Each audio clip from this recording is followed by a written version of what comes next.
नमस्कार, मी प्रतीक्षा. न्यूज मराठी 24/7 मध्ये आपलं सगळ्यांचं स्वागत आहे आणि आजच्या या खास रिपोर्टमध्ये देखील आपलं स्वागत आहे. तर आजच्या या खास रिपोर्टचा विषय आहे बेरोजगारी. तर बेरोजगारीचा मुद्दा गेल्या 3 ते 5 वर्षांपासून गाजतोय.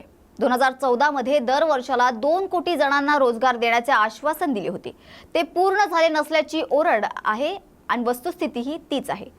आंतरराष्ट्रीय श्रम संघटना अर्थात ILO आणि इन्स्टिट्यूट ऑफ ह्युमन डेव्हलपमेंट म्हणजेच IHD यांचा अहवाल तयार करणाऱ्या टीमचे मुख्य आर्थिक सल्लागार होते V अनंत नागेश्वरन.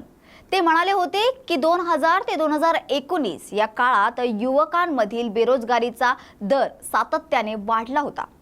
तथापि कोविड ही महामारी संपुष्टात आल्यानंतर हा दर कमी झाला आहे. याचा अर्थ असा की कोविडने जागतिक अर्थव्यवस्थेला ढुशी दिल्या असतील आणि जगातले वातावरण काहीसे मंदावले असतानाही भारतातील स्थिती दयनीय अथवा फारशी भयावह झाली नाही.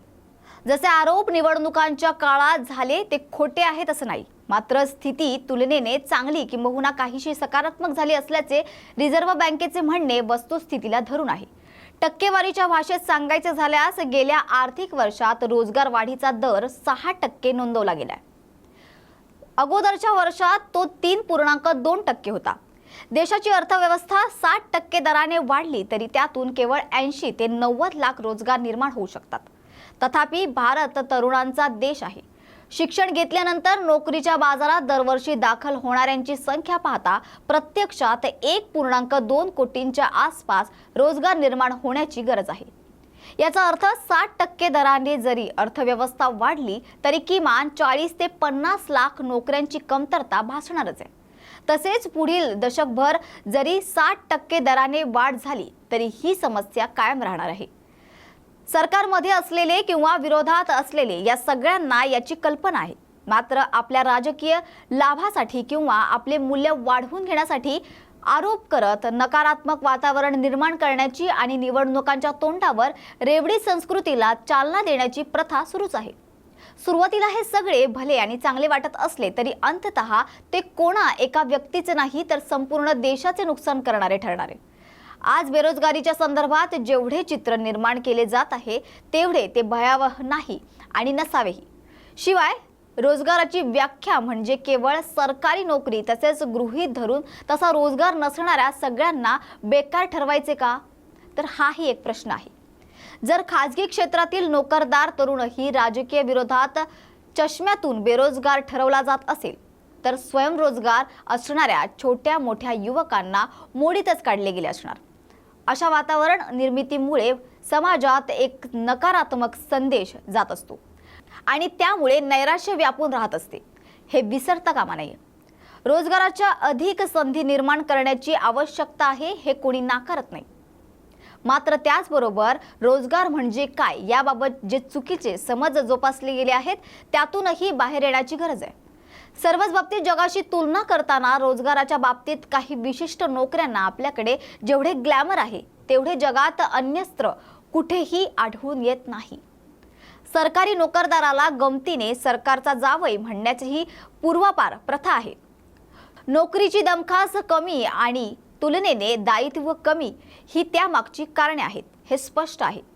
या नोकरीत सुरक्षिततेसोबतच अन्य वैध आणि अवैध लाभ आणि आरामाचीही हमी असते.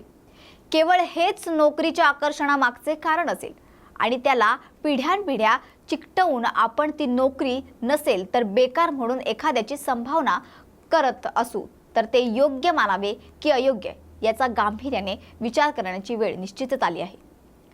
नोकरी कोणतीही असो, कार्यकुशलता आणि समर्पण हा भाव असला आणि त्याला महत्त्व दिले गेले आणि त्यानुसार उत्तरदायित्व निर्धारित केले गेले तर भविष्यात देशासाठीच अनेक संधी निर्माण झालेल्या दिसतील. 3 महिन्यांपूर्वी आंतरराष्ट्रीय श्रम संघटनेचा अहवाल आला होता. त्यानुसार भारतीय एकूण बेरोजगारांमध्ये 80% संख्या तरुणांची आहे. तर इंडिया एम्प्लॉयमेंटच्या म्हणण्यानुसार गेल्या 20 वर्षात भारतात तरुणांमधील बेरोजगारीचे प्रमाण जवळपास 30% वाढले आहे. वर्ष 2000 मध्ये युवकांमधील बेरोजगारीचा दर हा 35.2% होता. तो 2022 मध्ये 65.7% पर्यंत जाऊन पोहोचलाय. एकीकडे 3 महिन्यांपूर्वीच हे आकडे असताना रिझर्व्ह बँकने नुकतीच विरुद्ध आकडेवारी दिली आहे। त्यांच्या अहवालानुसार 2023 आणि 24 या वर्षात 4.67 कोटी नोकऱ्या वाढल्या आहेत। आरबीआयच्याच म्हणण्यानुसार गेल्या आर्थिक वर्षात देशातील एकूण नोकऱ्यांची संख्या 64.3 कोटी झाली आहे।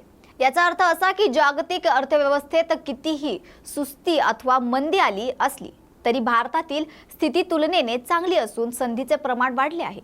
ते कसे घ्यायचे हे पाहणाऱ्याच्या दृष्टिकोनावर पूर्णतः अवलंबून आहे। तर आजच्या या खास रिपोर्टमध्ये आपण इथेच थांबत आहोत। अशाच महत्त्वाच्या विषयांना घेऊन पुन्हा चर्चा करूया। तोपर्यंत पाहत रहा न्यूज मराठी 24/7।